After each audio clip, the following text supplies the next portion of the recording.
খুশির জন্য আমাদেরকে ঘর ছাড়তে হবে।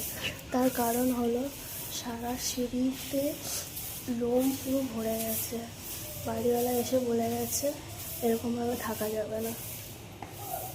কী করবো বুঝতে পারছি না, ওর এত লোম উঠছে, গাদা গাদা লোম উঠছে। এই 4 তলা থেকে পুরো 1 তলা, মানে 4 তলা পরিষ্কার করা সম্ভব, পুরো সিঁড়িটা লোমের গাদা গাদা। দেখো তোমরা, কী করবো কিছু বুঝতে পারছি না। এত এত লোম ওঠে কুকুরে। বাড়িওয়ালা এসে পরিষ্কার করে গেছে, পরিষ্কার করতে হবে সারা সিঁড়ি,